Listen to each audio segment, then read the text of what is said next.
Bonjour, hello, and welcome to MaxMountainWorld, to Max Mountain Snowy World. Yeah, we've had our first real snow, just pre-winter real snow. So far about 20 centimetres, about 7 or 8 inches. And it's very light snow. I've just taken the time to clear the ramp from the garage so it's easy to get the car out. Car goes virtually anywhere. One thing I do every year is the very first snowfall, pre-season, before anyone's about, when the roads are empty, when the car parks are empty, is go out and get the feel of how the car works on the road. In the snow, off the snow, whatever. I'll explain as I go what I do. This is one subject I do know about. I used to be a driving instructor in my younger days. Not only that, I used to teach the British Army how to drive Land Rovers off-road and on snow and stuff. So let's have a little look and see what goes on here. I've already cleared here the roads. I've seen the clearing machines going past and stuff. I put a little bit of salt down at the start of the entrance here so that if it does snow more, you can still stop in front of the door. So here we go. Here's the video. Snow control. So what I'm about to do is not everything. It's just some of the stuff. The most popular things to come across, problems to come across when you're driving on snow and ice and stuff, and dodgy conditions in general. This applies to my car, which is front wheel drive. It's an automatic box, and also I have it on the best Swedish Nokian winter tyres, which give phenomenal grip in this stuff. Only when you want it. Anyway, just to go over it all, you can see my preparation here. The salt's going to stop the snow from getting too bad near the door, so if need be, I don't have enough salt to do the rest yet, so if need be I can come down here and I can always stop before the garage door where I'm standing. So anyway, yeah, still snowing a little bit, and I'll go out while there's virtually nobody about, do a few things and explain a few things. When I'm actually going to be on the move, the lighting on this, I can't really set it up to be anything better than visible for the road ahead and the steering wheel. You're not going to have a very good vision of me, but that's probably a good thing. Okay, let's go.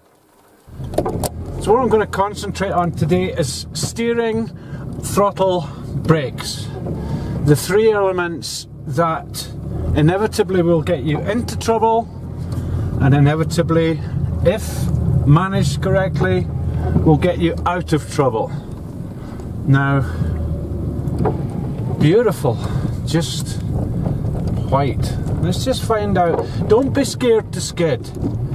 This car's got ABS on it, so I can feel when it's skidding because I get the feedback through the brakes. But I can feel as well, just a little bit handbrake, whatever. It's quite slippy, not mega slippy. So, just getting a feel for what the conditions are like. It's all been ploughed and cleared as much as it needs to be, and a nice open space in the car park ahead. So just handbrake it. Notice how little steering I did there. You do the minimum to correct. Now I'm going to put a bit of noise on here because my screen's beginning to messed up as well. But that's a critical thing to do, is to minimal response. You tend to find that most people who have had an accident because they've gone sideways or whatever, they've overcorrected. In other words, they've steered into the skid correctly, but they've steered too much, and what happens is then the car just whips round and you've lost it. You're off the road, you're into a fence, a wall, a tree, whatever. So, going down here, a little bit of practice to how to get the car, how the car feels, making sure there's absolutely nothing else on the road from a safety aspect. And one thing I like to do is, with this being front wheel drive rear handbrake, is you can do sort of like a hovercraft effect to get to know what happens in response to your input of throttle, brakes and steering. So nothing coming, up the handbrake, and you'll see the car starts to go sideways. and I'm not doing much to correct it, just the minimum to keep it going. When I'm on full lock that side, I'm coming up to a corner, can't see if anything's coming, so I'm just going to quit just now. This is playing around, I'm enjoying it, I love doing this, but it is good practice. The critical thing, another critical thing as well, is to get a feel for the car is so important, because if you get into a problem situation and you've got to think about it, by the time you thought about it, it's too late. If it's in your nature, if it's in your reflexes, you're going.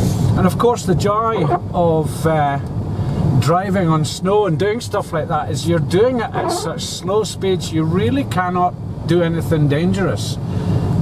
You can, but it's easy not to. So coming up to a bend here, let's just give it a little blip sideways, as if, oh dear, the back end's gone out. Just the minimum control. You can see my 12 o'clock stripe on my steering wheel, sometimes very important. You can feel it, and also it's just a marker, a visual marker for when your wheels are dead ahead. If you've had a problem and you're trying to bring it back to normal, that's what's happening. Don't know if the light makes any difference, it doesn't.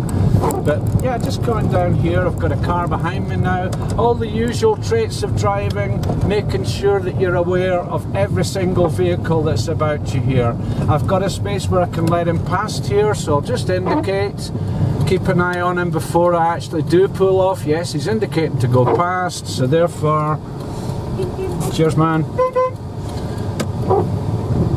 And courtesy is so important. Courtesy on the road, especially like this, is so important. Just making sure you're aware of everything that's around about you, you're aware of the conditions. I now have a feel for how slippy this is. So he's just done a nice little handbraker there. Why not? You know, as soon as you can tell there's nothing coming, have some fun with it. So we're in the hovercraft mode again, and one thing of note is I'll put it into there, lift off the throttle, and the car just handles totally different. If I go into a slide like that, or a slide like that, then off the throttle, and it's not as controllable as when I'm on the throttle, even if it's spinning. So I'll do the same again, but this time what I'll do is I'll do it on the throttle. So here we are, round here, car's kind of going sideways, bring it on the throttle, and she tends to want to go itself straight. Back end's still loose because the handbrake's still up, but I've generally got a good feel. Now if I was to overreact to that, i.e. like that, see the car just, whoa, yeah. And that's how most people have accidents with trying to control skids. Next we're travelling uphill.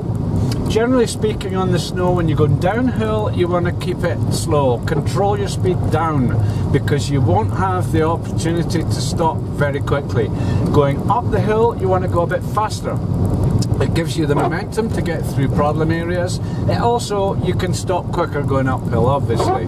So when you're actually going uphill, if you have problems with traction, you have to really control it softly with the throttle pedal. If you start to wheel spin and lose your speed, your momentum, your energy as such, then you throttle back off a bit. Don't come right off it or you'll just stop. You come off it a little bit. The best point of traction is when you're just about to lose traction. That's when you have your grippiest point. So up here I've got the front end spinning a little bit, but just come off the throttle a little bit and she re-grips, and just go very gently back on and control it back on. This is one reason why I drive an automatic, because the control and the traction, and you're not worrying about clutches and messing about with gears and things. There's someone else heading down. Hello! Right, so it is quite slippy for going uphill, but these tyres just grip like anything. And while I've got the front end spinning, you can see it's doing virtually nothing like that. That's because the front end's just like this. So anyway, you can use things to help yourselves around corners as well. If you rotate the car a little bit, then you can concentrate on accelerating in the direction that you're wanting to go, rather than letting the car come round, and if you start spinning, you're going off the road and stuff. So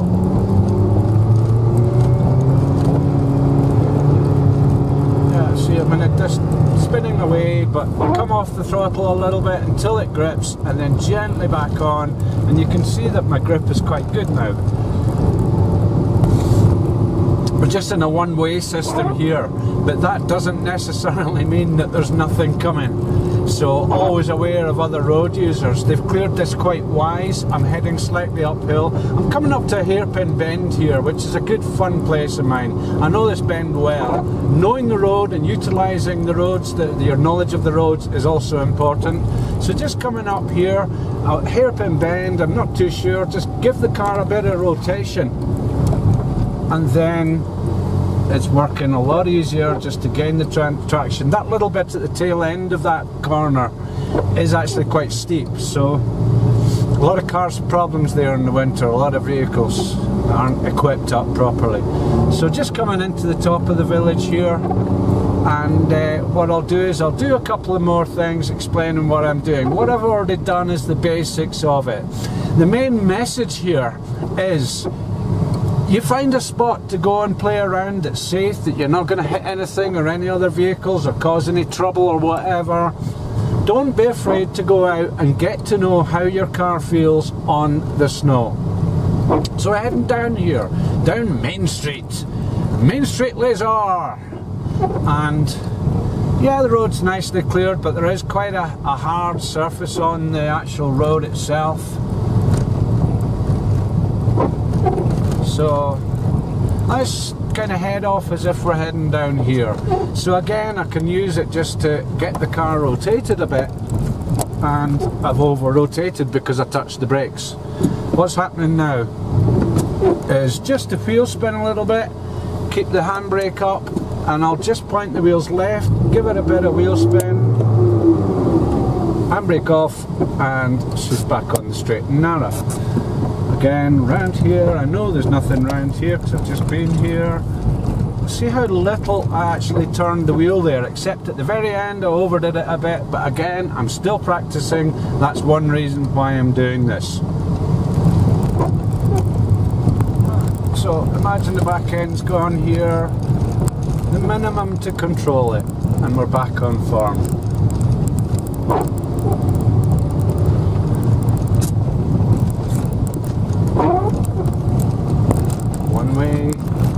The other way. Keep the throttle going and control the front end with the throttle. The main thing to consider as well is, as I say, between the brakes, between your throttle and between your steering. One of those three, or any combination thereof, are the reason why you've gone into a problem. You have to reverse what you just did. Go back. If you gave it too much throttle, come off it a bit. If you gave it your brakes, come off them a bit. If you oversteered, go back a bit. Then work on controlling it. So just going round the corner here again.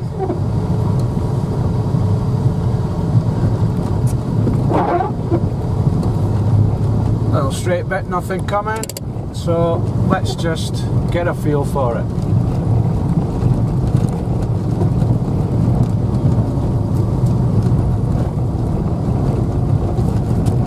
Again, hit the brakes, you've lost it. Hopefully I'm not in the ditch here. So what I'll do this time is exactly the same place. We're back up there, back end is loose, and I'll do the same, but I won't touch the brakes this time. So that last time, touch the brakes, it's gone. The car will just drift to where it wants to go, and that's it. What I'll do down here is, it's gone a bit wide. Well, I'm off the throttle, but back on the throttle, and the front end's heading forwards again. It's the front end that's pulling the car. Just a little bit of a wander around this one. And again, very minimal movement to the wheel. Always watching the 12 o'clock stripe. Very handy thing to have installed in the car when you do a lot of winter driving. And again, braking, you know, coming down, I've got the ABS is coming on, but it doesn't matter. If I didn't have the ABS, then I would have to have a lot more control on the brakes. Doing what's called cadence braking braking, which is a slowed down version of what the ABS does. It keeps the wheels on the edge of their traction, which, as I say, is the maximum amount of traction you'll get on a slippy surface. I'm not going to do anything around here because I don't know if there's anything the other side of this hairpin bend. See, there is, so we'll just take it easy. Right, it's gone. And again, it's just good practice for feeling how the car does. A lot of the time when you're on sort of half throttle or whatever, the car will tend to want to react itself. I'm not actually doing that much input. It will try to bring itself straight. Look at that, it's just not doing it enough. And again, the big thing is, doing this like the brakes, if I come off the throttle, she really does want to rotate round.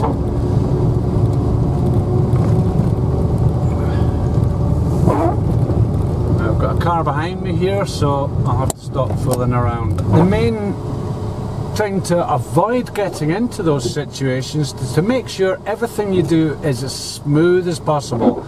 Don't hammer on the brakes, don't hammer on the throttle, don't suddenly swing things. Make everything as smooth as possible. I'll just go around this sort of roundabout down the bottom station, and you see all my actions are smooth. I'm smooth on the throttle, smooth backing off, not touching brakes just now. If I was wanting to touch the brakes, very gently onto them.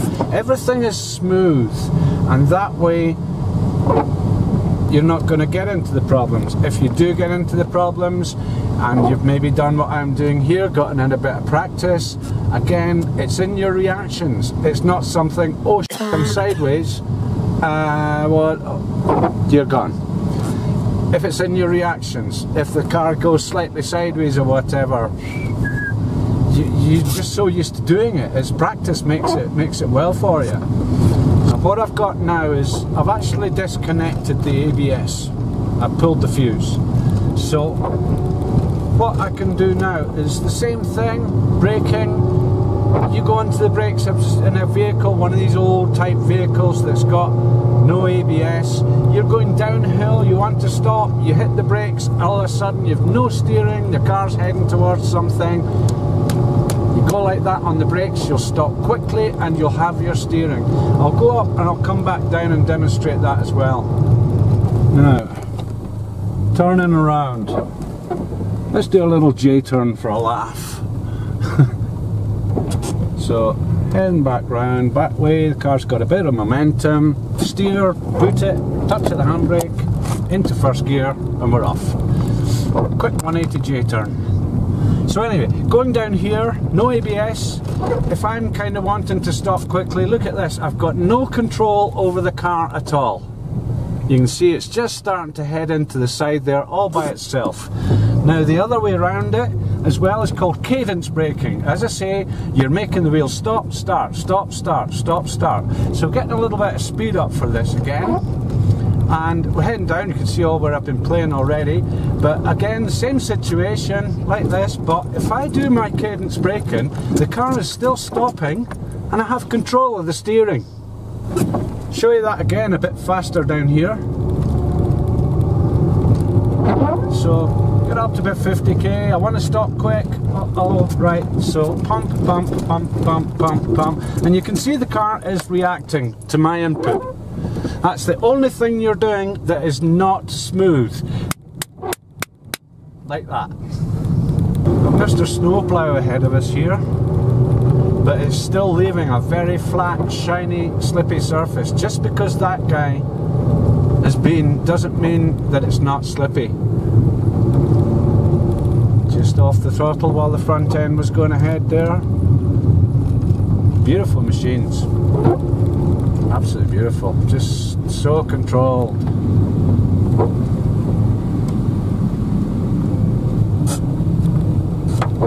And of course, needless to say, when you're in these conditions, one thing you never, ever, ever do is overtake one of these things. One, because he's there for a reason. Two, you've got to give him a bit of respect and a bit of room. He's a job to do to make your life better. Okay, so I want to go left here. Uh-oh, right, bit of cadence braking, and I'm back in control again. Let's head up here.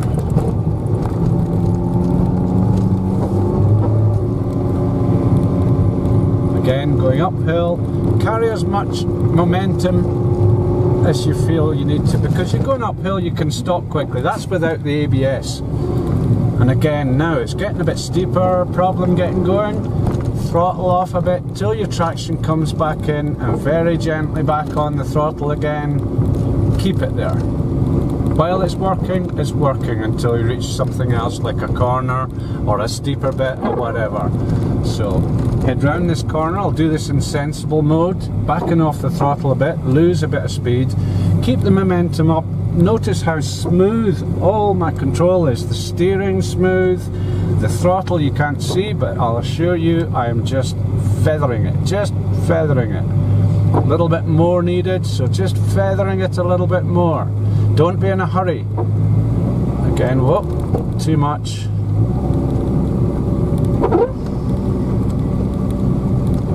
This is actually quite deep here. It's a couple of inches deep in snow. It's been a while since the machinery's been up past.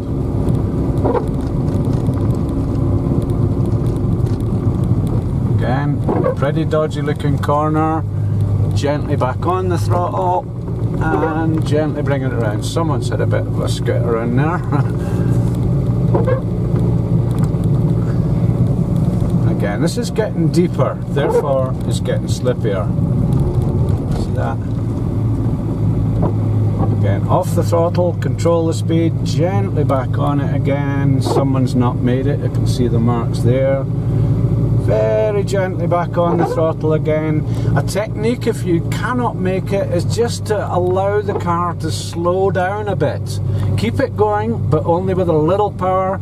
If you can lose a certain amount of speed and still keep going by the top, you're putting less power onto the snow. The problem with a slippery surface is it can only handle so much power. Sometimes that power is a little bit less than you need to maintain the speed you're at, but you can drop your speed a little bit and therefore put less power onto the driven wheels on the snow.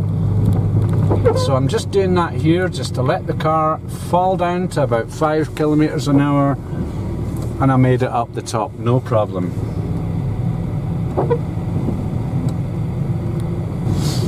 Now I'm going back down the same place here, using my knowledge of the road, that it is kind of borderline on the grip levels and stuff, so I'll start off slow and let the car gain its speed as it needs. Just controlling on the brake. Again, if I slip, I'd cadence. A bit too slow to demonstrate that one there. But you know, if I've got a bit of a speed up, like down here, a bit of a speed up, and something happens, squirrel jumps out or something, there we go, lost it. But the minute I'm cadence braking, I'm back in control, as if by magic. Same with the throttle, skidded a wee bit, just came off it a bit, regained the control.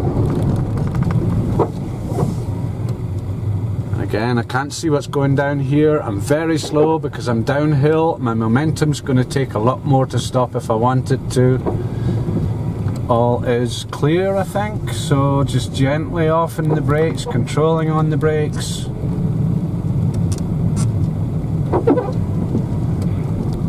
Again, a car there, so no fooling about, because if I lose it, I don't want to go belting into that. Person walking down the road there, got to give that consideration, just go hyper slow. Respect for other road users, this guy is out of my way-ish. Nothing coming up the hill, so I'm clear to go past him without frightening him or belting him with a wing mirror, a door mirror or whatever. And again, just off the throttle and away, it starts going a bit sideways, and that was just a natural reaction that happened while I was talking to camera. It just happened in the background. So the good thing is get in practice where it's safe to do so, and that way when you get into trouble when it's not safe to do so, you stand so much better a chance of getting back out of it in one piece with your vehicle untouched. Again, someone coming up here, slow down a little bit, get the control of the vehicle, and then just drift past them. the hill start. Floor it, and you don't have control. It's not quite that slippy here, but the principle of that is very gently on the power. Get the car moving and then come back off the power a little bit, and you're moving without acceleration. You then have the control to continue. Bit more power now, bit too much, back off a bit. Just giving the snow the minimum amount of energy through the wheels, through the power. Oh, a bit more. And I can get gradually up to a decent speed here where I'm carrying my momentum up the hill. If I get into a slippy thing, if I get into a problem like I accidentally stick a wheel in some deep snow in the car, I've got the momentum to keep going rather than just slide into a ditch or whatever. Oh, back onto deep slippy stuff. It has changed. Conditions do change as you find them. You have to keep on alert for that. Okay, so just a few top tips on driving on snow, ice, slippery conditions or whatever. There's obviously an awful lot more to it than that. And the only way to actually get experience is to go out and do what I've been doing. Go out and do it safely. Make sure it's safe. Keep an eye open for other road users. Make sure you're not going to cause a problem. Plan your risk before you do anything. And just go and throw the car around. If you can get a big open car park with nothing in it, throw the car around. Get used to how it feels like. And there's so many other situations. But what I've explained to there, reference to a front wheel drive car with rear wheel handbrakes that's the way to travel. And, you know, reference to that, just get used to whatever car you're driving, whatever vehicle you're driving. Don't be scared to skid. Get used to skidding, and that way when it happens and you're not used to it and it's a surprise, bang, no problem. Alright, thanks very much for watching, and remember, subscribe down there, just down the other side of my steering wheel, and when you have subscribed, click on the alert bell for notifications of further uploads from Max Mountain World. Share this videos with people. If you like watching a video, show it to people. Get other people subscribing to my channel. I'm trying to bring this on now. So until the next time, leave your comments below, leave the thumbs down, the thumbs up as well below, whatever. All the feedback, much appreciated. So until the next video, thanks again for watching. Ciao.